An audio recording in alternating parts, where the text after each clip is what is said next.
Hello, this is Erin, and welcome back to Seek the Magic. This week, I want to talk about getting back into routine. So, as I mentioned in the last episode, September was a little crazy with injuries and getting sick and everything like that. And this month, as we mark the midpoint, a little bit over the midpoint in the month, I know it's time to get back and realign to help me get all the things I want to do done and to help realign with my goals that I have for this year and just for life in general. So one of those, of course, is doing the podcast. And there are a few other things that fell off and or have been put on the back burner a bit. One actually from this week is waking up early, which if I had my way and sleep did not have its way, then I would wake up at 5 o'clock every morning and have a few hours for myself before getting the day ready. I found this has been valuable all my life, but really, especially when I have kids, getting up this early and having time for myself to do what I need to do before I get them ready has been so important. So this week, getting up early gave me a chance to not only work out and do cardio, which that's been my number one priority for as long as I can remember. So usually get that done regardless of what time I wake up. Then also now doing meditation. I found that if I wake up a little bit later or, the kids wake up, then I'll have time to just work out, but I won't have time to meditate. And then that means it gets pushed to later in the day or abbreviated, or I don't know if you've ever tried doing yoga or meditation with young kids around, but it means that they want to be very involved with the process. So that means it's not as calm and peaceful as it could potentially be. So waking up earlier gave me the chance to meditate in addition to doing my workout routine. I had more time to get a smoothie ready in the morning, and all that was just very exciting. It meant I was much more calm and mentally ready by the time the kids got up. Now, I always, getting the kids up is one of my favorite things because it is just time for us as a family before they get ready for school. So I always love that. But having gotten a few things done and really given myself time to align has been a really great thing. And it's benefited not only in, the morning of the day, but it's actually had echoes for the rest of the day. So I feel like, I think I read a book once called The 5 a.m. Club, or there's probably several books with that name, but the idea is that if you get up early and have those few hours that you feel like you're getting up before the rest of the world, that it can be very beneficial.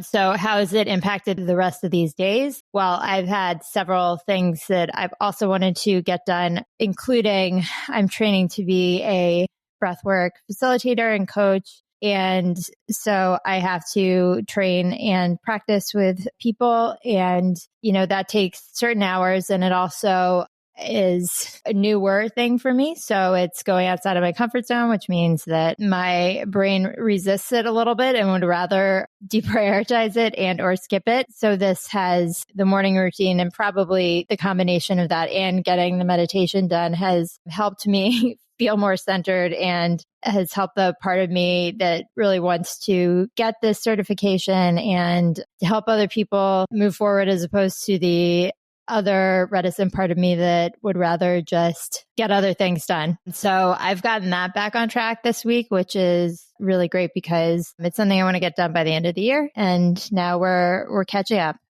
Let's see. And also just a reminder that breath work, it's part of my meditation practice, but it has been a key part of the day in breaking up or getting me back on track. If I don't feel like I want to do something, or like I have to write a proposal and I'm getting a little bit nervous about it because I have to send it to, key stakeholders, I find myself pausing, realizing that these emotions are taking over and wanting to switch. And I feel like instead of mentally trying to think my way through it, taking literally just a 5-minute break and doing 5 minutes of breath work. I use the Pause Breathwork app because the woman I'm training with created that app. Her name is Sam Skelly. So it has breaks of 3 minutes, 5 minutes, 10 minutes. And so you can literally just take 3 minutes and pause. I feel like that helps me reset and move forward. So that's helped me get back on track this week. And it's reminded me what an amazing gift breathwork is, which I found about, say, a year and a half ago, and maybe close to 2 years. What an amazing gift that is, and how much I am excited to tell everybody about it as much as I can. And hopefully at some point can start teaching other people about it too, guiding people. Another aspect of getting up early is that, well, I'm still working on implementing this one. So TBD on whether this gets encompassed in the plan. But I guess since I've been only getting up for 5 for a week, let's see if I can keep this together for longer. I'm committing to it on this podcast, so I will provide a progress update. But another key thing is setting goals for the day, work and personal. So again, saying, I want to make sure I get this breathwork session done. I want to make sure I have these 4 articles written and I have the meeting with this person. Doing that has really helped me focus, because working in the tech space, there's alerts and people that ask you to do last minute things all the time. And so the focus of your day can shift rather quickly, quite dramatically at some points. And so it's important to look at what you originally wanted to do and then check in at the end of the day to make sure that you've done it. This also goes for things to do with the kids. And I think this is actually more important as we get into the months of October, November, December, because there are more obligations that come up associated with the holidays, such as figuring out Halloween costumes, getting decorations up, helping volunteer for voting or charities, all sorts of things. So, and all these things that are going on at kids' schools, of course, which seem to come up one after the other. So again, very important I've found it, sorry, I just got a Slack message, which is the interrupting alert that I am speaking about not getting distracted from. So real-time example. So it's very important to make sure that those things are top of mind. And then also at the end of the day, I think it's helped me celebrate. I know that sounds silly to celebrate getting small things done, but it reinforces positive behavior. And I think it helps my brain be motivated for getting things done the next day. So that's good. So those are the main things that I wanted to talk about related to moving forward. Right now, I'm getting back on track, which means that I am behind and feel like I've lost progress from where I was before late August, beginning of September. But I choose to focus on where I can go moving forward as opposed to moving back. And I think another key thing that I read recently, which I may do a whole podcast episode about this, is just asking questions as opposed to making statements and accepting one point of view as reality, as like the only state it is, I guess. And what I mean by that is I could say, I'm behind on this stuff. I will not get it done.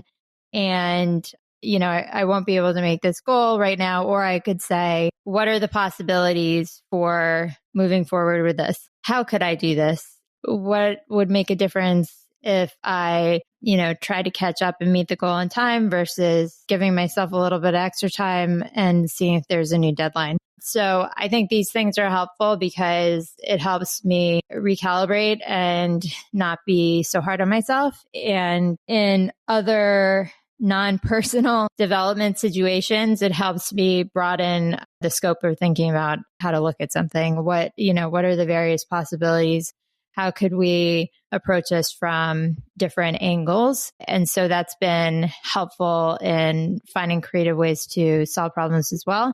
Another fun thing that is like not exactly routine related, but kind of, ever since I would say over the past year, I've been mainly focused on reading psychology and spirituality related books. And I've taken a pause on reading fiction, which I read a lot of when I was pregnant with Katie the year before I had her. And I started to read fiction, sci-fi, fantasy again. And now I'm on a total kick of that. And part of what I do routine before bed is read a paper book. So not looking at, a device with blue light or whatever, but just, reading a paper book, old school. And that has really helped me fall asleep. So now that I'm doing that with fiction, I actually am just like going through so many more books and having so much fun with it. And it's actually opening up, what I'm learning and ways that I did not expect. So, or, ways that I did not remember when I, decided to go full on spirituality and psychology and breathwork and everything, which I think has a time and a place. And my brain tends to want to go like 150% on one thing and just, really dive in deep and go down a rabbit hole. But what I found is that going into these different genres or categories or investigating something else, it actually has drawn in more insights and revelations and ways of thinking about things and connections to the work that I'm either doing for myself personally or professionally or connecting with my kids or things like that. So I definitely want to talk about that more at some point. But that to say, while this episode focuses on getting back into routine in order to get things done and in various ways to do and approach that, I would say that